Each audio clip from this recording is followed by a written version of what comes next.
നിങ്ങളുടെ ഫേവറേറ്റ് സീരിയലുകൾ ടിവിയിൽ വരുന്നതിന് മുൻപേ സൺ നെക്സ്റ്റ് ആപ്പിൽ കാണാം. ഇനി എല്ലാവർക്കും മുൻപേ കാണൂ.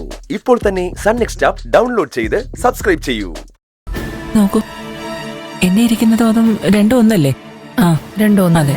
ചേച്ചി, ഒരു അത്യാവശ്യം ഉള്ളതുകൊണ്ടാ ഈ മാസത്തെ ചിട്ടി നറുക്കിട്ട് കൊടുക്കരുത്, എനിക്ക് തരണം.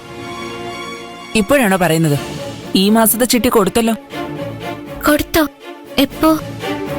നീ നാട്ടിൽ പോയപ്പോ. കാശ് കൊടുക്കുമ്പോ ചിട്ടിയിലുള്ള എല്ലാവരോടും പറയണ്ടേ? ഞങ്ങളോട് എന്താ പറയാതിരുന്നേ? ഞങ്ങള് വണ്ടിയും പിടിച്ച് പാറുന്റെ നാട്ടിൽ വന്ന് പറയണമായിരുന്നോ? അതിന്റെ ആവശ്യമൊന്നുമില്ല. ഞങ്ങളുടെ എല്ലാവരുടെയും കയ്യിൽ ഫോണുണ്ട്, നിങ്ങളുടെ കയ്യിലും ഫോണുണ്ട്. ഒന്ന് വിളിച്ചറിയിക്കായിരുന്നില്ലേ? കയ്യില് ഫോൺ ഉണ്ടായാൽ മാത്രം പോരാ, വിളിക്കുമ്പോ ഫോൺ എടുക്കുകയും വേണം. നിന്റെ എവളുടെയും സൗസുന്റെയും ഫോണിൽ മാറി മാറി വിളിച്ചു. നിങ്ങൾ ആരെങ്കിലും ഫോൺ എടുത്തോ? വെറുതെ കള്ളം പറയില്ലേ നിഷ ചേച്ചി. വിളിച്ച മിസ്ഡ് കോൾ കാണില്ലേ? പാറു, നിന്റെ ഫോണിൽ നിഷ ചേച്ചിയുടെ മിസ് കോൾ ഉണ്ടായിരുന്നോ? ഇല്ല. എന്റെ ഫോണിലും ഉണ്ടായിരുന്നില്ല. ഒരു അത്യാവശ്യത്തിന് ഉപകാരപ്പെടുമെന്ന് പറഞ്ഞ് ഞാൻ ചിട്ടി തുടങ്ങി. അതും കരിനാഗത്തിനോട് വഴക്കിട്ട്. അയാളോട് ഏറ്റവും കൂടുതൽ വഴക്കിട്ടത് ഞാനും പ്രിയനും പാറും ഒക്കെയാ. പക്ഷേ നിങ്ങൾ ഞങ്ങൾക്ക് ചിട്ടി തരില്ല, ഞങ്ങളെ അറിയിക്കുക പോലുമില്ല. നിങ്ങളുടെ ഇഷ്ടക്കാർക്ക് കൊടുക്കും. ഞങ്ങൾക്ക് ഇഷ്ടക്കാരൊന്നുമില്ല. ഇവിടെ ആർക്കൊക്കെയാ ഇഷ്ടക്കാരുള്ളതെന്ന് ഞങ്ങൾക്ക് നന്നായിട്ട് അറിയാം. നിഷ ചേച്ചി എന്താ മുള്ളും മനയും വെച്ച് പറയുന്നേ? നീ വാടി. ചേച്ചി അവിടെ നിന്നേ. അത് പറഞ്ഞിട്ട് പോയാ മതി. നിഷ ചേച്ചി ആരെയാ ഉദ്ദേശിച്ചത്? നിന്നെ തന്നെ. എന്നെയോ? ഞാൻ പറഞ്ഞതിൽ എന്താ തെറ്റ്? മോഹൻ നിന്റെ അടുത്തുനിന്ന് മാറുന്നുണ്ടോ? നീയാണെങ്കി 24 മണിക്കൂറും വടക്കു നോക്കി യന്ത്രം പോലെ അവനെ തന്നെ നോക്കി ഇരിപ്പല്ലേ. അതിന് നിങ്ങൾക്കെന്താ? അത് എന്റെ ഇഷ്ടല്ലേ? അതേ ഞാനും പറഞ്ഞോളൂ. ഇഷ്ടക്കാരുള്ളത് നിനക്കാ, ഞങ്ങൾക്കല്ലെന്ന്. നിങ്ങളുടെ കള്ളത്തരം ഞങ്ങൾ മനസ്സിലാക്കിയെന്നറിഞ്ഞപ്പോ നിങ്ങൾ വിഷയം മാറ്റാൻ നോക്കുന്നതല്ലേ? നിഷ ചേച്ചി ഒരു കാര്യം ഓർക്കണം. അത്യാവശ്യം കഴിഞ്ഞ് മിച്ചമുള്ള കാശൊന്നുമല്ല ഞങ്ങൾ ചിട്ടിക്ക് തരുന്നത്. അത്രയും കാശ് നിങ്ങൾക്ക് തരുമ്പോ മറ്റു കാര്യങ്ങൾ കൂട്ടിമുട്ടിക്കാൻ ഞങ്ങൾ എത്ര കഷ്ടപ്പെടുന്നുണ്ടെന്ന് നിങ്ങൾക്കറിയോ? അത്ര കഷ്ടപ്പാടാണെങ്കിൽ എന്തിനാ ചിട്ടി ചേർന്നത്?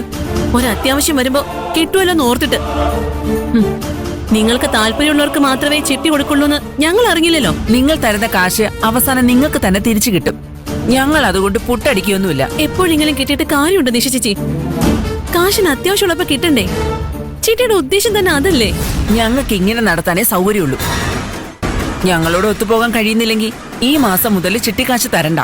പക്ഷെ ഒരു കാര്യം, പാതിക്ക് വെച്ച് ചിട്ടിയിൽ നിന്ന് ഒഴിവായാൽ ഇതുവരെ അടച്ച കാശ് തിരിച്ചു കിട്ടില്ല. ഇനി നിങ്ങളുടെ ഇഷ്ടം. വാടി.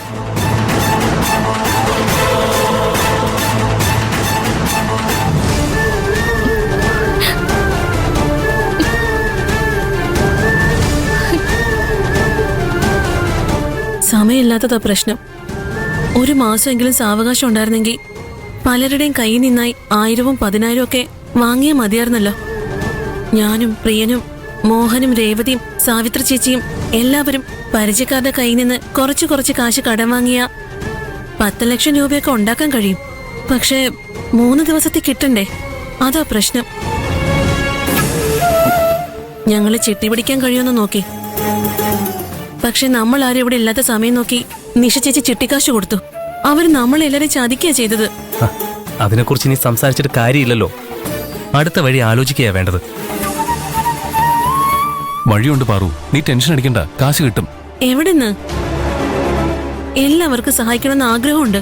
പക്ഷെ ഇവിടെ നിന്ന് കിട്ടുന്ന കാശ് ചിലവിന് പോലും തികയുന്നില്ല ആർക്കും. ജീവിച്ചു പോകാന്നല്ലാതെ സമ്പാദ്യമായിട്ട് 10 പൈസ ഇല്ല ആരുടെയും കയ്യില്. നമ്മുടെ കയ്യിൽ കാശില്ലെന്ന് നിന്നോടാരാ പറഞ്ഞത്? കാശുണ്ട്. എന്റെ കയ്യിലില്ല. എന്റെ കയ്യിലും ഇല്ല. ഉണ്ട് ജയന്തി.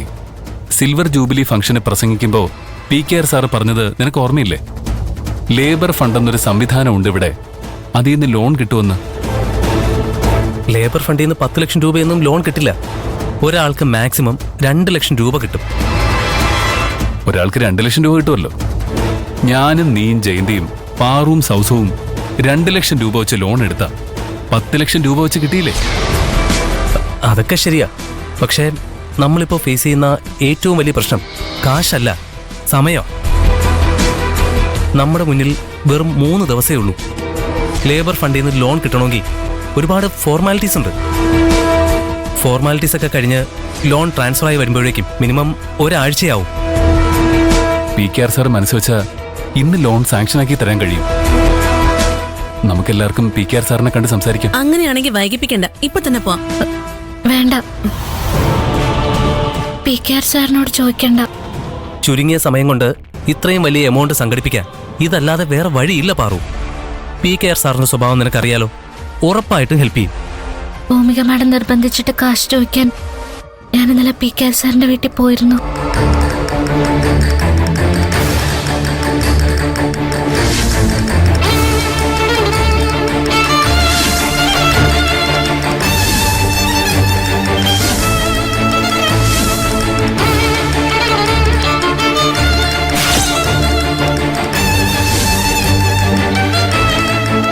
അത്യാവശ്യമായി 10 ലക്ഷം രൂപ തരണം, ഞാൻ അങ്ങോട്ട് വരുന്നുണ്ടെന്ന് കൈലാഷ് സാറിനോട് വിളിച്ച് പറഞ്ഞിട്ടാണോ നീ അവിടെ പോയത്? അല്ല, നീ കാശിന്റെ കാര്യം പറയുന്നതിന് മുമ്പ് തന്നെ കൈലാഷ് സാറിന്റെ മമ്മി നിന്നെ വഴക്ക് പറഞ്ഞു എന്നല്ലേ നീ പറഞ്ഞത്? അതെ. നീ അവിടെ പോയത് കാശ് കടം ചോദിക്കാനാണെന്ന് അവർക്ക് എങ്ങനെയാ മനസ്സിലായത്? അതെനിക്കറിയില്ല. ഇതെല്ലാം മുക്തയുടെ കളിയാ. ഭൂമിക മേഡവും പാറുവും സംസാരിക്കുന്നത് മുക്ത കേട്ട് കാണും. പാറുവിനെ കഷ്ടപ്പെടുത്താൻ കിട്ടുന്ന ഒരു ചാൻസും മുക്ത വിട്ടുകളയില്ലല്ലോ.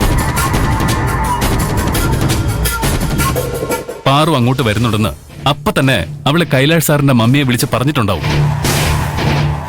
അത് തന്നെയാ സംഭവിച്ചത്. വിളിച്ചറിയിക്കുക മാത്രമല്ല, കൈലാഷ് സാറിന്റെ മമ്മി അത്രയധികം ദേഷ്യപ്പെട്ടിട്ടുണ്ടെങ്കിൽ മുക്ത നന്നായി ഏഷണി കൂട്ടിയിട്ടുണ്ടാവും.